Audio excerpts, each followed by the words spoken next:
Módulo 1. ¿Qué es epistemología y gnosología? Origen, etimología y qué abarca. Con el deseo de entender la realidad y las limitaciones humanas frente a la naturaleza, se ha creado la filosofía. Esta consiste en las reflexiones acerca de distintos aspectos de la vida. Según el tema, se clasifica con distintos nombres. La epistemología y la gnosología son ramas filosóficas que estudian el conocimiento humano, determinando sus principios, fundamentos, extensión y métodos. Este último aspecto se profundizará en el módulo 2. La diferencia entre estos radica esencialmente en que la gnosología analiza el conocimiento general del humano, mientras que la epistemología estudia el conocimiento específicamente científico. Surge primero la epistemología en la antigua Grecia, proveniente de las palabras griegas episteme, que sería conocimiento, junto a la palabra logia, que traducido es estudio o tratado. Esto con la necesidad del humano de encontrar la verdad, diferenciando lo que en griego se llamó doxa, las creencias y opiniones, de la episteme, lo que se consideró como el conocimiento verdadero.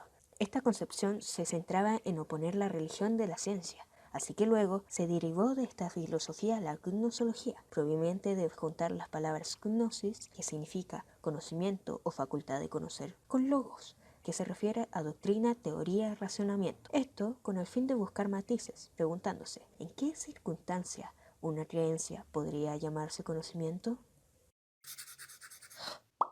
Módulo 2. Comparación de medios para conocer. Ciencia, razón, fe y artes. Gnosología.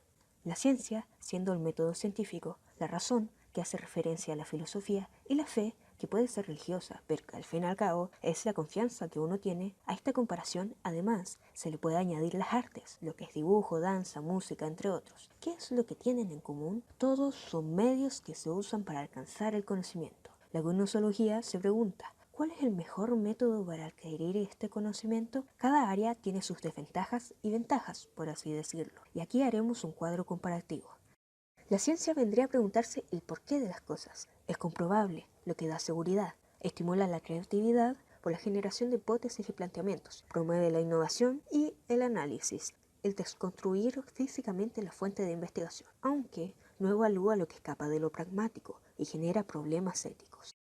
La razón, o sea, la filosofía, se pregunta el para qué de las cosas. Facilita el conocimiento con la creación de dilemas, ejemplificando con analogías. Recoge toda la experiencia humana. Analiza, buscando el sentido desde la base conceptual, pero recae en ser muy teórico, llegando a generar utopías no plausibles de ejecutar. Y existen demasiadas perspectivas, no es concisa.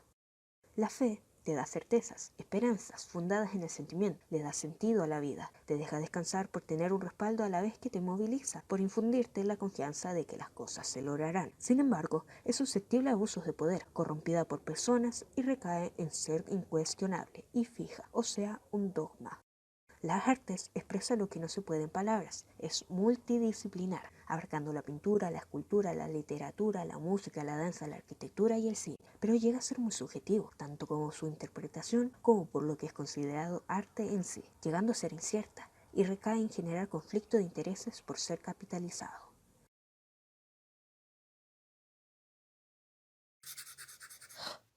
Módulo 3. ¿Por qué se jerarquizan los medios para conocer? Gnosología.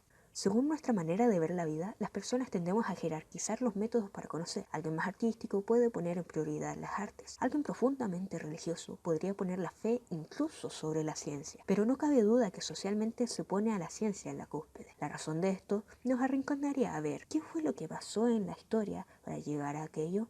A los comienzos de los tiempos, los humanos eran teocentristas. Dios es el centro de todo, pudiendo ser politeístas, creer en varios dioses, con la mitología y creencias indígenas, o ser monoteístas, creer en un solo Dios, lo que tomó fuerzas con la venida de la colonización. Luego del paso del mito al logos, allá alrededor de los 600 a.C., surgieron distintos filósofos, y los ya conocidos Platón, Sócrates y Aristóteles. La filosofía fundaría las fases de la ciencia, pasando al antropocentrismo en el siglo XV. Ahora, el humano sería el centro de todo. En esta época surgiría una ideología que estaría vigente hasta el día de hoy, el positivismo, que ojo, es distinto a la positividad. El positivismo es una corriente filosófica post-revolución industrial que plantea que el único método válido y confiable para llegar a la episteme, este conocimiento verdadero, es la ciencia. mientras que la positividad es una actitud positiva ante la vida, que básicamente es ver el lado bueno de las cosas. ¿Estás de acuerdo con el positivismo? ¿Cuál sería tu jerarquización de métodos? En el módulo 4 estudiaremos las perspectivas de distintos filósofos sobre el tema. Módulo 4. Búsqueda de la verdad. Filósofos. Kuhn, Popper, Lakatos. Gnosología. Advertencia. Esta es la simplificación de lo investigado, en donde parafraseo lo dicho por los autores según mi interpretación. Para un entendimiento más puro del tema, sin sesgos míos, la biografía estará en la descripción. Como marco conceptual, tenemos como base que la filosofía que estudia esta área es la gnosología. Y volviendo a la pregunta inicial, ¿cuál es el mejor método para llegar al conocimiento? Este conocimiento más puro, el más verdadero. Hablaré de 3 filósofos que se refirieron al tema: Thomas Kuhn, Karl Popper e Imre Lakatos. Todo comenzó cuando Karl Popper creó el término falsacionismo, el que hace referencia a que si uno afirma algo y luego dice que eso es falso, y tiene sentido decir que es falso, es porque la afirmación inicial nunca fue verdadera. Me explico. Si digo, esto es un jabón, y que es un jabón, algo que limpia, que saca espuma, y esto ni limpia ni saca espuma, así que decir que esto es un jabón es incorrecto. Esta filosofía plantea que las cosas son verdaderas o falsas, y que esta respuesta varía según lo que se considera verdadero en la época, metiéndose con el fiabilismo, lo que quiere decir que el conocimiento es provisional e incierto. Él plantearía entonces que solo un método es verdad, y que su aceptación cambiará con el tiempo al refutar teorías. Pero luego llega Kuhn y dice que esta es una forma muy básica de ver las cosas, y que ya no queda tan claro en afirmaciones más controversiales como Dios existe.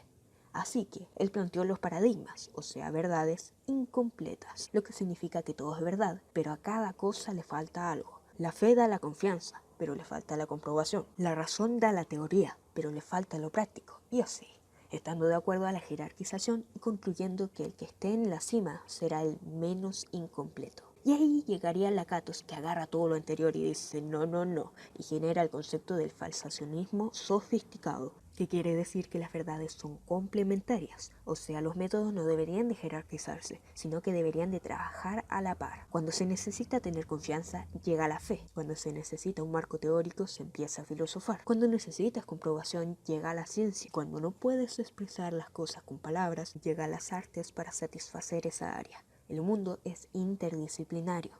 ¿Y a ti? ¿Qué perspectiva te convence más?